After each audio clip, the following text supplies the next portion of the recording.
Key point 1. Good habits produce results that multiply rapidly, just like money that grows through compound interest. Whether good or bad, habits accumulate. Positive fusion occurs in terms of productivity, knowledge, and relationships. Negative aggregation appears in times of stress, negative thoughts, and outrage. You can apply compounding to many things, such as productivity. It seems small when you accomplish one extra task on any given day, but it counts when you implement it in your career. As you automate some tasks, your brain gains the freedom to think about more important things. By becoming a lifelong learner, you leverage on the compounding ability of knowledge. There are several ways to practice aggregation.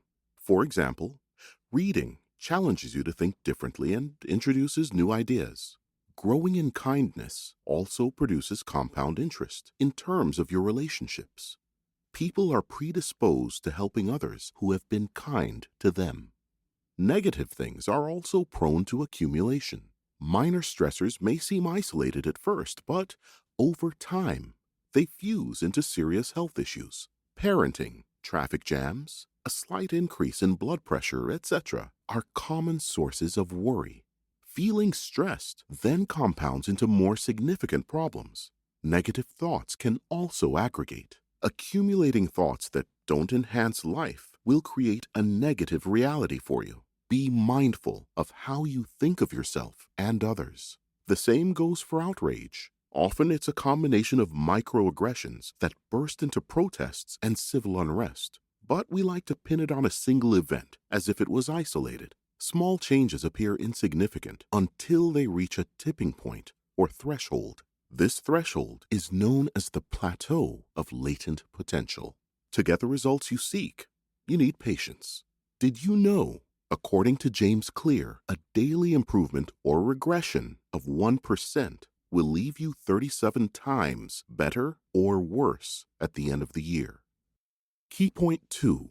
Breaking a bad habit is an arduous task. It is complicated to build good habits and perhaps more challenging to break bad ones. However, it is possible. There is a hack. Instead of focusing on the outcome you seek to achieve, which may seem far off, spend time creating an effective structure that allows you to progress toward the goal. Goals tell you where you want to go, and systems show you how to get there. Anyone can set aims, but those who achieve these ambitions have created a good strategy for reaching their objectives. What separates winners from losers is a system of continuous small improvements that the winners implement, which help them to achieve their goal. James Clear.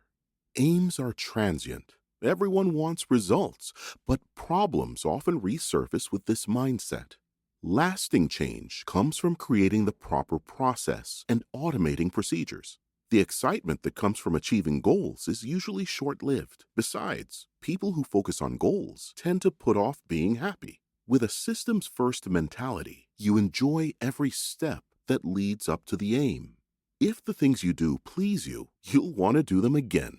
A systems-first mentality frees you from a straitjacket approach to reaching your ambitions. Sometimes life happens, and you must take a detour on your road to success. A good system adjusts readily to new situations while keeping your destination in mind. Goals often get in the way of creating sustainable processes. Old habits return when nothing can sustain you beyond reaching your target. For example, if you aim to lose 20 pounds, there are some ways to accomplish what you want. However, you may revert to old habits after hitting the 20-pound mark because you still need to create an effective system that helps you manage your weight. You're not playing to win one game, but to become a champion. Atomic habits create true champions. When compiled together, small atoms form molecules, while atomic habits generate entire functioning systems. Key point 3.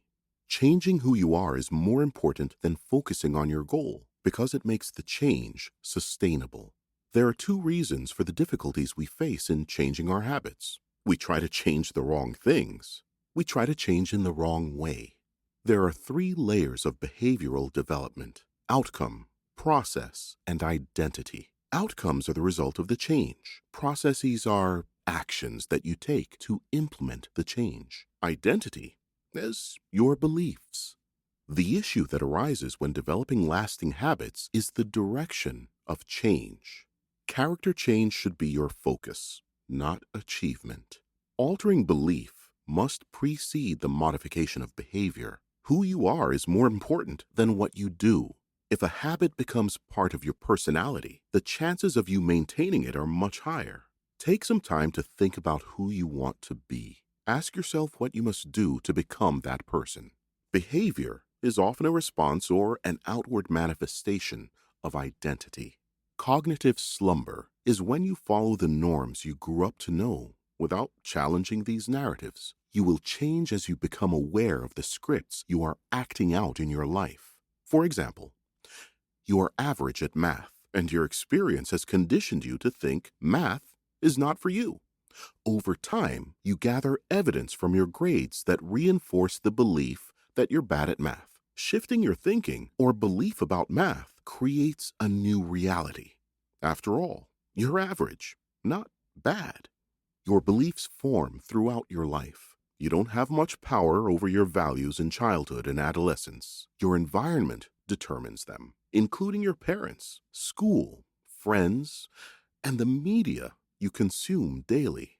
This influence can be beneficial, providing helpful and insightful beliefs, or detrimental, damaging your worldview and overall attitude. Once an adult, you can continuously dismantle those beliefs and leave those that benefit you. Your activities can help you change your identity for the better. Key point 4. Understanding the concept of identity-based habits and using the habit loop. Habits and identity feed into each other.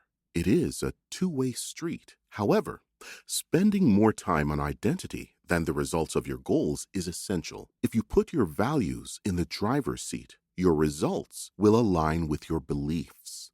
The most significant benefit of habits is that they may alter one's self-perception. If a habit makes you feel good, make it a part of your routine. But if the habit and its results upset you, you'll likely avoid repeating it.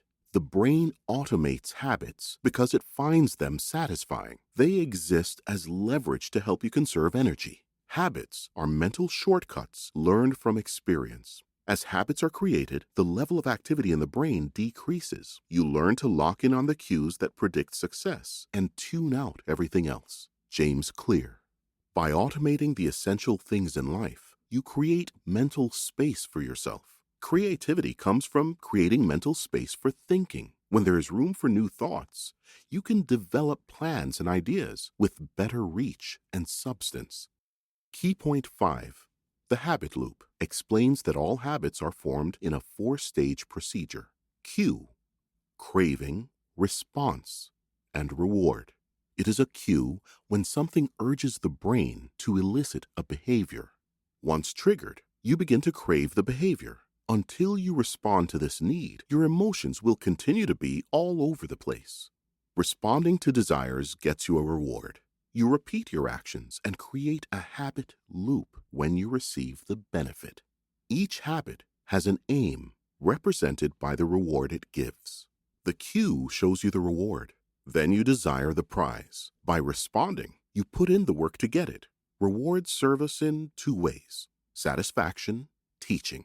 For behavior to form, all 4 stages, cue, craving, response, and reward, must be present.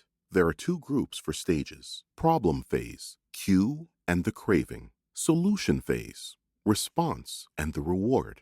To create good habits, you can adopt these 4 principles of behavior change. Make it clear. Make it enticing. Make it simple. Make it enjoyable. Inverting these laws also serves to eliminate bad habits. Make it disappear. Make it unattractive. Make it difficult. Make it unrewarding. Key point 6. You need to become aware of your habits because behavior change starts with awareness. Practice trains your brain to identify the effortlessly. Many of us are unaware of how many activities our brains already automate.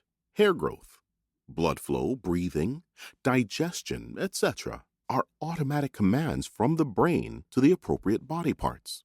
There is more to you than your conscious self. You can train your brain to automate good habits so that you don't have to pay attention to what you're doing. After a while, the cue becomes unnecessary, and your brain has learned to make the habit automatic. When something is a habit, you do it without conscious attention. Awareness is the first step to behavior change. Consider learning how to drive. At first, you're conscious about every little detail and find it difficult to multitask. But with practice, driving becomes automatic, and you can execute multiple commands simultaneously. Pointing and calling is a strategy the Japanese railway system employs to minimize errors that lead to accidents. Operators point at objects and call out commands as they do so. They call out every item and state what should be done with it. This seemingly mundane activity lowers risk by bringing things you were formerly unconscious of into your consciousness. Another critical step to behavior change is to keep a habit scorecard. The scorecard contains a list of patterns you practice daily, whether good, neutral, or bad. Neutral habits get the equals sign.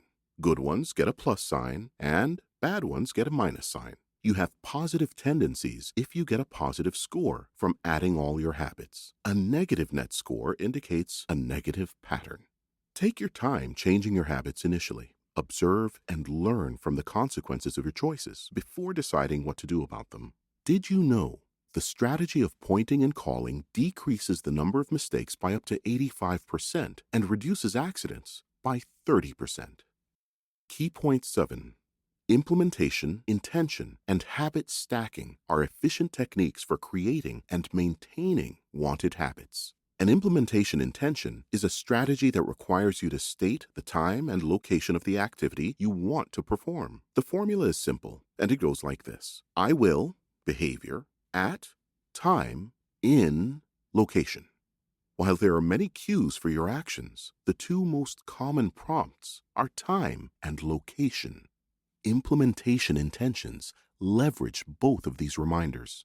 Habit stacking is a technique that encourages you to combine routines. You can attach your morning coffee to reading the news. It's easier to learn a new habit when you attach it to an existing one. A whole chain of patterns can form from nailing down the fundamentals of habit stacking. You won't be overwhelmed doing something completely different and figuring your way from scratch. Instead, your existing routines will provide you with the necessary comfort, and you'll complement them with minor changes. The effectiveness of routine stacking depends on the foundational cue that begins the chain. You don't have to worry about time and location with this technique. The existing pattern has built in those details. These strategies are effective ways to apply the first law of behavior change. The cues they create are vivid, and the correct application makes it easy to elicit new behavior. Your environment often leads you to make certain choices that betray your identity. Subtly, your environment can make you behave in specific ways. Kurt Lewin suggested that behavior is a function performed by a person under the conditions of their environment. You should be more aware of that and know when not to succumb to the impulses the outside world creates for you. For example, if you want to quit smoking and your friends smoke frequently, you should note when your urge to smoke appears just because you don't want to miss out. Less than 20 years later, an economist, Hawkins Stern, found that the same principle applies to advertising. Stern found that seeing a product for the first time can make shoppers create a need in their minds for the product. He called the phenomenon suggested impulse buying. Key point 8. Each living thing understands the world in its way and loves undelayed rewards. Humans' primary means of perception is their sensory nervous system. Out of 11 million receptors, sight takes up the most, 11 million. The good thing is that you can create an environment where you see what you want to see.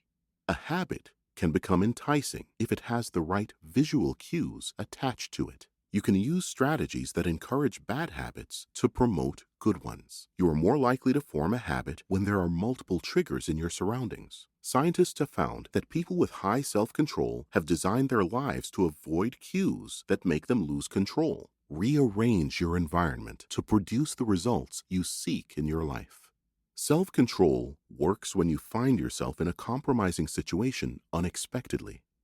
When you have to muster strength daily to resist temptations, it is only a matter of time before you fall into it. Optimize your environment to save your willpower for when it's needed. That environment includes the online world. We want to repeat activities that bring us joy. The human brain appreciates immediate rewards. An accountability partner can help demand penalties for habits you want to stop. Humans tend to seek the approval of others. Thus, we want to keep the social contacts we make. It is easier to progress when the habit you're forming aligns with your values and does not require you to do things you know nothing about. This challenge is important because we tend to lose interest in boring and routine things. Satisfaction comes from surmounting some form of obstacle. Deliberate practice keeps you sharp and opens your eyes to errors that a routine may not see. For example, a person who has learned to drive may find it difficult to continue to see aspects of their driving that needs improvement after a while. But intent makes you constantly push yourself to have a sense of awareness that points you to possible blind spots. You can achieve finesse through habits and intentional actions. Key point 9. The brain's response to enticing opportunities is immediate. The change in dopamine levels indicates the second a longing appears. Dopamine is vital to habit formation. Most addictive substances release a high dose of dopamine. Hence, they are challenging to break. Regular activities like drinking water, having sex, and eating also release dopamine. The anticipation of a reward has a stronger hold on the brain than the reward itself. It is this feeling that elicits every action. Doing something you love, along with the right behavior, makes it more attractive and is a process known as temptation bundling. Temptation bundling is an application of Premack's principle, which states that behaviors more likely to occur can encourage less plausible ones. Our cultural context determines the behaviors we like. Our innate desire to belong to a group or tribe makes us embrace behaviors that the group praises. This group can be people we admire, people who share the same background as us, or our close relations. Group behavior often trumps individual behavior. If a person who isn't a bully keeps bullies as friends, they may become bullies themselves to appear cool to the group. You need to be aware of how outside behavior influences you. It's also a good idea to surround yourself with people who make you feel good and don't force you into doing something that makes you uncomfortable. Frequency is more important than duration when it comes to habit formation. Repeated practice is better than elaborate planning and implementation when you want to develop a habit. Keeping it simple is the third principle of behavioral change. Doing something many times means you should do a little at a time. Remove as many obstacles as possible to ensure you continue forming a new habit. Ensure you can complete it within a short time. Apply the 2-minute rule. Each new habit shouldn't take more than 2 minutes. The time should increase after you've mastered it. Do the opposite for habits you want to stop. Make the practice hard. If you restrict your access to habit-forming cues, you will eventually remove them from your life. Conclusion. Habits change when you commit to making a 1% improvement daily over an extended time. Like atoms, these improvements stack up to form a whole organism. Thus, focus on creating systems that enable you to stack up these atoms. Focusing on systems ensures that you continue to improve after reaching specific goals or milestones you have set for yourself. Before something becomes a cue, it needs to be assigned a meaning. If you do not become aware of a cue, it will be impossible to crave it. Contentment with your current situation is the key to happiness. Happiness disappears the moment a new desire comes along. We long for the representation of pleasure created in our minds. The driving force of behavior is desire. If you nurture a desire for the needed habit, you will maintain it.